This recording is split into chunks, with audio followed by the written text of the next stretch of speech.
2023. It is now September. It is time to start thinking Breeders' Cup. Boom!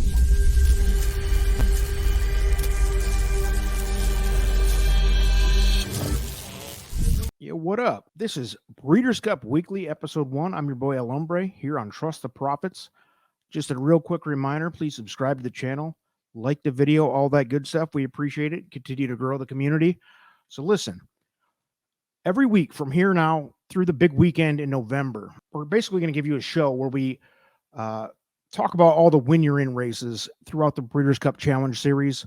The following topics will be covered each week. Basically previews on the upcoming weekend races, result reviews from the prior weekend, updates on each of the 14 divisions, the fields, how all that's coming together, who we starting to like, that, this and that.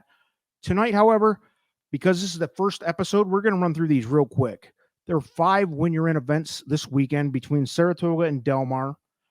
Let's take a look at each of the entered fields for these graded stakes races this weekend, including the big Breeders' Cup Classic qualifier, Pacific Classic at Del Mar. So as I mentioned, there are 5 win you're in events this weekend. The first being the Green Flash, which is a Breeders' Cup Turf Sprint qualifier. As you can see here, hopefully you can read this well because there's so many horses entered in this event that it's small on the screen here. My apologies for that. 15 horses entered, 12 and then 3 also eligibles.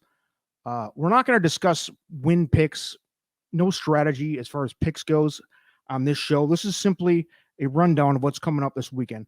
So again, Breeders' Cup Turf Sprint, Del Mar, Green Flash. This is race 9 on your Del Mar card on Saturday.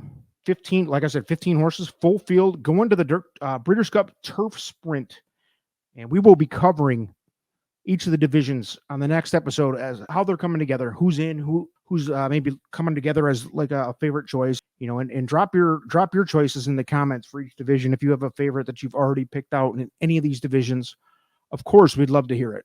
The second race I want to talk about is race 3 this Saturday at Saratoga. Breeders' Cup Filly and Mare Turf Race, the Flower Bowl, instant qualifier. And guess what, folks? There's only 4 horses in this race. Couple big familiar names here. The heavy favorite's going to be McCulloch with Irad and Chad. We're not going to talk discussion about any type of strategy here. 4 horses with a $500,000 purse. What does that tell you? Tells you there's not a whole lot of horses that think they have a shot to win this thing, so they're staying home. 1 3/8 mile inner turf course, Saratoga. 1 of 4. I like the odds. McCulloch's going to win, right? But Amazing Grace, the German, Christoph Clement's got 2 of the 4 horses here. I don't know. What are you going to do? Kind of a small field, pretty uninteresting race, but one of them is going to be in the Breeders' Cup, which is everybody's highlight of the year. If you love horse racing, if you just kind of like horse racing, Triple Crown's your highlight. But Breeders' Cup is the highlight for those of us who love the game. Argue that. Next up, all right, the third race of these Breeders' Cup qualifiers is the Breeders' Cup Turf Division, the Del Mar Handicap. Once again, you're seeing some very familiar faces, very familiar horses. 11 entered here. Right now, the favorite looks like Gold Phoenix, who's, again, a lot of familiar names. One of these horses will qualify. This is race 11 at Del Mar. And I don't know what to say about these. We're going to post images next week, episode 2. Stay tuned. Who's in each of these fields? Let us know. Who do you like in the Del Mar Handicap? For the Breeders' Cup Turf class, that the division was wide open last year. You love to see it. Who could forget last year when Rebels Romance got it done in the turf? Who was kind of a darling all year, on and off. A lot of people loved him. A lot of people didn't think he had a shot. It's always interesting in the turf races at the Breeders' Cup, wide open. And by the way, last year, 2022, at Keeneland was my best Breeders' Cup ever. I've been betting it for 20 years plus, so it was quite a highlight. Love that turf. The turf horses, I did my best at last year, so I'm looking forward to seeing these fields all come together in the Breeders' Cup Turf classes here. And again, Breeders' Cup Turf, Del Mar Handicap is a big one. Big qualifier here. Let's see what happens. The 4th and 5th races are both Breeders' Cup Classic qualifiers. You're going to see some very familiar names here.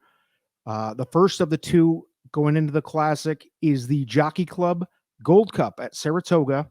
And this is race number 11 on Saturday. $1 million purse, 1.25 miles. I mean, you've got a bunch of horses that you're familiar with here. Proxy, Unbridled Bomber. Proxy's a 2-1 favorite. Very much expect him to win here.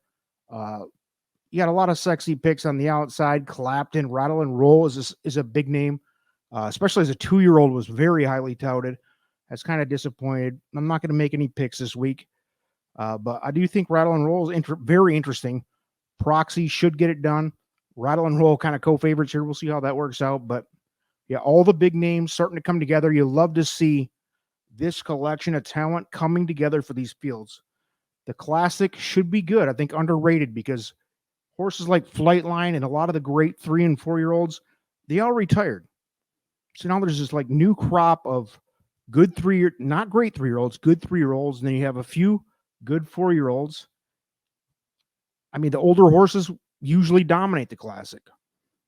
Probably will again this year. It's going to be interesting to see who makes it out. And here's one, Jockey Club, Gold Cup at Saratoga, which is the weaker of the two fields.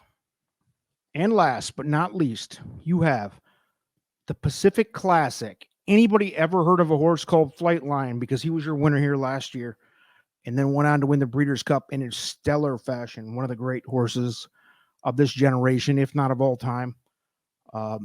This is the Pacific Classic, which is one of the qualifiers that always matters. Somebody out of this race will have a shot, and there are some very interesting horses here. You have the likes of Go Rocket Ride, who was a major contender on the Derby Trail this year. You have Stiletto Boy. You have Tripoli, who's an older horse that's, I don't know, out of the blue. Defunded's always been a good horse. Slow Down Andy's been hot and cold. Arabian Night, who was maybe the best horse of this crop, but never got his feet off the ground because injuries and setbacks. The Baffert joint. You have Skinner, who at times looked amazing. Senor Buscador, who is known for making huge upsets, all in this field. Loaded field. I love this field. It's going to be very interesting. The heavy favorite right now, I don't think there is one. Go Rocket Ride and Arabian Night, kind of co-favorites. Defunded's getting a lot of money. I don't know. I'm not going to make any choices this week, but it is good to see that the Breeders' Cup Classic seems to be a division that may not be the most talented division in Breeders' Cup history, Classic history that is, but very good, well balanced. I think it's going to be a very interesting race, probably a really good betting race. So stay tuned. This is episode 1. I'm going to do this every week. Sometimes I'll bring on some guests, talk about it in more detail. We're going to start putting together these fields and talking about who you like. Put it in the comments. Who's your favorite horse in the Breeders' Cup altogether in any division? 14 divisions. Name it in the comments, please. I appreciate you guys watching. We'll talk to you in episode 2 next week. Peace.